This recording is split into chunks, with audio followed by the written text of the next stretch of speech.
when in Kiev, blindly root for NaVi. It seems NaVi fever. NaVi fever has taken over Boris. 100%. I don't even want to know what they did to him in that room while that game was going on. They set him straight. Threats were made. Bottles were broken. I went to grab some water between the games. As I walked past to get the water, NaVi were actually blocking the way, and 4 of them were there, standing outside the panel room. Dendy wasn't there, so I don't know what Dendy and Rio were doing inside that room, but whatever they were doing, apparently it worked, because they took game number 1. Here we are, game 2 of the best of 3. NaVi pulling out the Drow, and LGD, the even more crazy pick, Ogre McGee. Yeah, Ogre's actually the surprise here for me. It fits the bill, like the Rio was talking about, get Bounty or get Earth Spirit, and it's a similar kind of vein where you roam around, you're a bit of a bully and a bruiser. It has the added benefit of being able to beef up the OD with Bloodlust as well, so curious to see what they can get out of this, but Go Ranger Aura, Benj, Prophet, the mid lane alone with an IO Wind Ranger is going to be miserable for the OD. This is going to be a tough early to mid game for LGD. And I think, God's the biggest worry here for LGD is unless this Ember is insanely farmed, they do not have much D-push. They have axes, they have Sleight of Fist. And their D-push is killing NaVi, running in at NaVi and killing their hero. So basically they have to NaVi. Yes. That's what you're saying. And that is not the LGD style. They like to sit back, chill, like use their, like defend high grounds in like a slow, methodical fashion. No, you gotta go in, otherwise NaVi will melt your buildings in no time at all. We're about to spawn here, Soneko. Deviating from the crit build on the IO, going for the classic, just bottle rush it seems. He'll get his bounty rune and be bringing that bottle out soon. So it will be an interesting dual lane here mid, at least to start. Dendy on the Wind Ranger. Yeah, an interesting had a great performance on this here earlier. They're so confident in their lanes, they're not giving Dendy a bounty rune. That really speaks a lot to just NaVi's draft and overall strategy. So, but Ogre will help at least at first, so he's 2v2, not gonna just give Dendy the free bully advantage. He's got to. There's already True Shot, Precision Aura leveled up, and this is just a brutal lane stage. But the problem is Ogre's mid, that means Nature's Prophet has a 1v2 with Treants. Treants just gonna follow MMY around, harass him, and General should be able to farm, at least get some decent amounts of levels as well as last hits in this top lane. Yeah, but Aggressive wants to get him out of here. He's got for the level 1 Flame Guard, does a lot of damage. The magic absorb is very poor, but no way for a Nature's Prophet to remove it. So will be pretty effective early on. Overall laning setup, Gods, we can, I think, start at the bottom lane and work our way around. Where do you see the advantages for each team? So NaVi, they should win the bottom lane. NaVi, they should win the mid lane. NaVi, they should probably win the top lane too, LD. Alright, so you're seeing a clean 3-0 sweep across all the lanes. Hey, it really is, like, as far when I say like win like a lane like a Nature's Prophet in 1v2, where in general is going to get farm and levels out of this lane. He'll get what he needs, and then he'll be able to get active on the map with his phase boots, teleport around and be active. Mid lane, Wind Ranger with Drow and the IO support should be able to trade harass, last hit pretty well. OD's done a good job at least getting a couple CS here and there, but his CS has come from using Astral. He has to Astral Dendy just to secure last hits. Xiaowei actually, okay, correction, I think Xiaowei will do alright in this bottom lane. He's already shown an ability to get a decent amount of CS and farm, although that may not continue once Drow gets a few more levels. Right now, Dicha not leveling anything up at level 2. Curious to see if he's going to go for Frost Arrows or not. You know, I was about to ask you, did they take you aside after Boris, but I think Xiaowei shot you a dirty look as you looked over your shoulder and you changed your tune real quick. Yeah. But on a more serious note, September now, grabbing a haster, rambling about from mid to top, and may connect here for a potential first blood. General, he does sense it coming, but they're stunned as well as ignite. If he can get the body blocks, a couple of auto attacks, they go for the snare, the chains are there, and LGD club down the NP. Quick first blood, and this is what Ogre does best. Yeah, hit things. That's a dream rune right there. He knew the Ogre was rotating with the mid ward towards that top rune, but it was the one rune that allowed Ogre to get their top lane faster. If that's any other rune, he lives. Even in Invis, I believe he lives because he was retreating at the exact right time to reach his tower and reach safety before Ogre gets there, unless Ogre's hasted. So a bit of misfortune coming General's way. I think he actually played that really well. Oh, very successful there as Soneko sees the Ogre lumbering back towards mid and decides to tether off the hill, playing back, playing safe. looking at CS here, it is, as you would expect, an advantage early on for NaVi with the Drow Aura and a total of 5 ranged heroes. Not that Io is going to be doing a whole lot of right-clicking, but they will look to use this Aura being maxed out for Ditya Ra. Oh yeah. Goes for Frost Arrows. I really like the level up Frost Arrows build. I think you can bully the melee heroes out of the lane a bit better. It just gives you a lot more kill potential, and they will be going for kills fairly early on with the Nature's Prophet rotations that will be available. So having that extra bit of kill potential does mean you may be squishier, you don't have a couple stat points, you perhaps have a bit less damage coming out from your aura, but Frost Arrow is a very valuable spell when being aggressive. They want to make a move on Seneko, trying to gun him down, but the shackles there from Dendy, keeping him alive, turning on the baby, engages forward. How is the Zio still alive? Seneko playing with LGD, and in the end, it is a kill. General rotates it and secures it. Really thought they had him there. Dendy fishing though, has he gone in too far? Seneko's bottles come in. The tether heal brings him up to full HP, but this time they snare him again. Is there any mana on Sep? There's not. And NaVi, where LGD see a kill, NaVi see an opportunity for Seneko. Somebody kill that damn Io. LGD finally will, but if General could just get that one last on attack, he will. 3-2 the score. I mean, that could have easily been 2 extra kills the other way. LGD very close to getting a huge lead there, but these small advantages are snowballing heavily for NaVi. And with a lineup like this, you don't want to give away small advantages because they quickly turn into very big advantages as Dichira approaches level 6, has his treads. That aura really amps up once he has marksmanship, and that's where NaVi snowball. Phase boots up on Nature's Prophet. Wouldn't be surprised. I think Dendy's has phase boots as well, so that extra right click, that extra mobility is coming, and the right click damage alone is going to be something LGD struggle to deal with. I want to point out, Dendy actually opted for the level 2 shackle shot there. Usually you just see the power shot getting leveled up first, but you know, guys, that extra level made the difference. Otherwise, the Io gets hit one more time, and I'm pretty sure dies. His bottom lane, they have moved on to Shao 8. Beastmaster down for the count. It's General again, sprinting the trap, rotating, and setting up kills. This man's all over the place, but it does mean Aggressive gets a free lane. 31-6 now on the CS. It's like, how scared are you of Aggressive getting a free lane? Dro, with the silence, has got some ways of dealing and controlling with Ember Spirit. You'll have the shackle shot as well later on.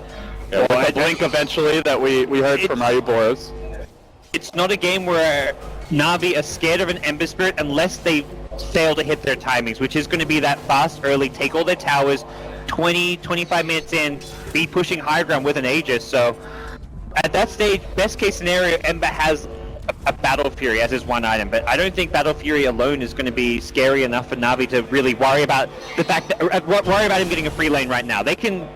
They don't need to contest his lane because of how well everything else in the map is going. They found the Director, and just enough of a body block there from Artstar to allow Ditya Ra to get in range. They really want the Sprout, but instead, it's Aggressive, rotating bottom, living up to his name, diving into NaVi, and diving back to the well. Shao 2, they all live! He underestimated the raw damage of a Drow Ranger 4 ranged lane, and he got punished. Yeah, he went all in with the triple aggressive remnant. Probably had to because of his mana pool. Most likely didn't have mana to remnant in, do as much damage as he could and remnant out, since early on you don't have the mana pool for it, but ultimately an unsuccessful rotation, but the kind of play he needs to make. He can't just sit top lane farming idly and expecting that like a Battle Fury is going to turn the game around. The way to turn this around is through fighting. There is no Ember Spirit here to help, and they see MMY, they punish him. Again, it's General.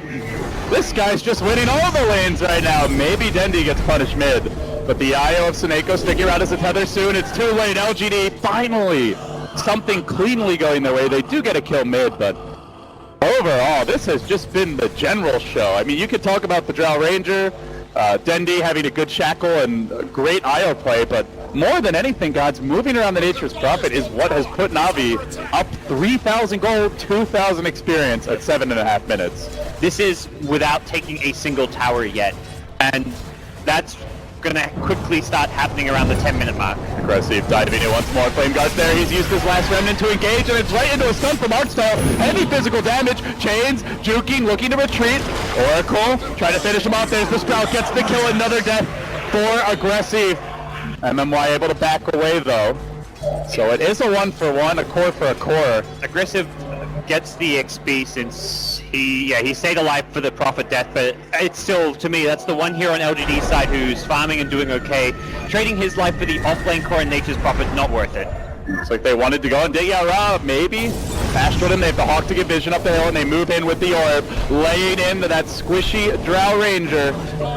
Toby's tears were shed as she falls. Some high-value kills for LGD, and getting the Drow Ranger specifically on the OD really helping out maybe. He needs to just get as many stat cost-effective items as possible. The treads, drums into some kind of, I almost want to say Blink Dagger just for the initiation factor.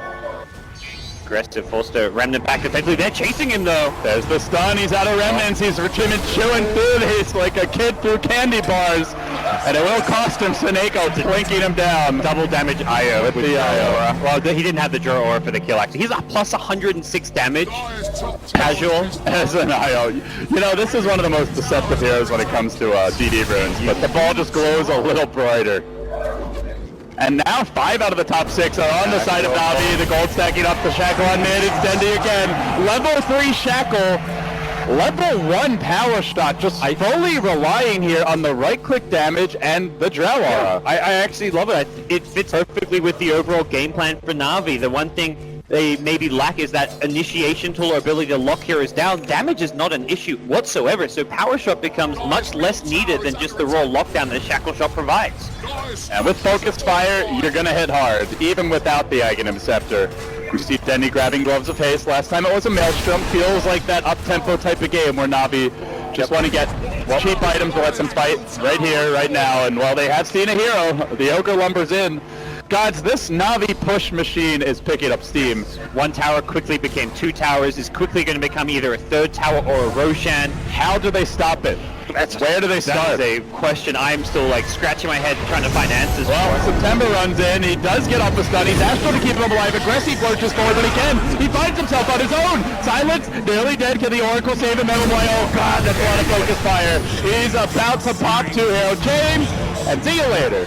Down he goes, 3 for 2. Shao8 trying to equal the score. The Boar's working on art style. At least that's not going to give up a huge gold bounty, but now Shao8 nowhere to run, nowhere to hide. NaVi again, 4 heroes down and looking for a 5th. There's the TP from General. Seems MMY2 likely to fall. The Sprout comes through. No tangos, no escape. It's a wipe. NaVi again and again, just relentless but very well thought out aggression. And the thought process continues with the mech pickup coming next for General. They want to be able to sustain these fights and pushes. They've got the Urn on the IO. They just didn't have the best mech candidate apart from the Nature's Prophet, so he'll go straight into that. And you've got to imagine, for LGD, it's like we could either just give up a free tower, or we can take a fight, probably lose it, but at least they don't get a tower to fall. I think a fight like that is ultimately the kind of right approach from LGD. It's not a great outcome, it's actually, right, it's a terrible outcome. They lose 5 heroes, only get 2 kills, but they have to fight into NaVi because it slows down the push. Even if it's a slightly unfavorable trade, that's going to be LGD's best kind of approach to this game. Look for those 2 for 2s, 2 for 3s. I'm having flashbacks, man. I remember the old days when Host was playing Drow Ranger. He would get that Frost Armor creep with a Dominator and just solo Roche, but NaVi smoking his Radiant into the pit very early, only 11 minutes in, a free Aegis. LGD too late to contest. Calling aggressive shots. LGD were actually intending to smoke, but they've missed their window, at least for the pre-Roche fight. Do they go for the post-Roche fight? It seems desperation may be setting in because they're walking into the Aegis. It's a good time to fight. General does not gotten the mech yet in that sense. There's no Xanny's Eclipse though. Maybe, yeah, only level 7, and oh, they went right into a silence! Aggressive's gonna drop after this false promise. Can he get a kill out of it? Seneko, low, will fall, but it's 3, 4, 5, all dead! LGD, another team wipe! It's feeling over. How do they turn it? You're in NaVi home turf. The crowd every time LGD gets a kill, they still cheer NaVi, and when NaVi gets a team wipe, they lose their mind. This is Drow Ranger strats in a nutshell. This is just the perfect game for it. It was the perfect last pick. LGD did not have a good draft for dealing with it. They didn't have that good hero to kind of break the gap, initiate, get on the Drow Ranger. They have an Ember with a 5-minute forward, but the the interaction between these two heroes goes both ways. You've also got Silence coming out from Joe to help deal with, and also your timing beats the Ember Spirits. Ember doesn't even have his Ring of Aquila. He's trying to finish that. He's going to have to go for a very early game drums, treads, anything he can get. And NaVi, they're already breaking the high ground at this point. They're planting happy little trees to mark their victory as they march down mid, looking for the clean sweep here, en route to what would be their first grand finals, and especially their first one at Starladder in a very long time. They're now banging away at the melee racks. How do LGD engage into this damage? Just a couple right clicks. Even the Ogre can't stand against it, let alone Squisher here. So Gressy, Remnant's in. He's got none left in reserve and doesn't even hit a chain. Melee racks down. No commitment. If they don't go soon, it's NaVi who will. And Sep is low. Silenced up. The Ogre's down. Chalet 2. Maybe next after False Promise ends. Can they even kill Zadeko? No! He gets out! OD hammer dropped. And then trying for the banish. He pops after anyway. It was a good effort, but a triple kill for Denny. Everybody is healed, and that's all she wrote. NaVi back to the finals. What a dominant game number 2. Fantastic strategy, perfect execution. You can just see the excitement and happiness in the face of NaVi. They have bested LGD, a very strategic victory in game number 1, but you look at game number 2, you look at game number 1, that was the out execution. And then they come up with the draft, the strategy.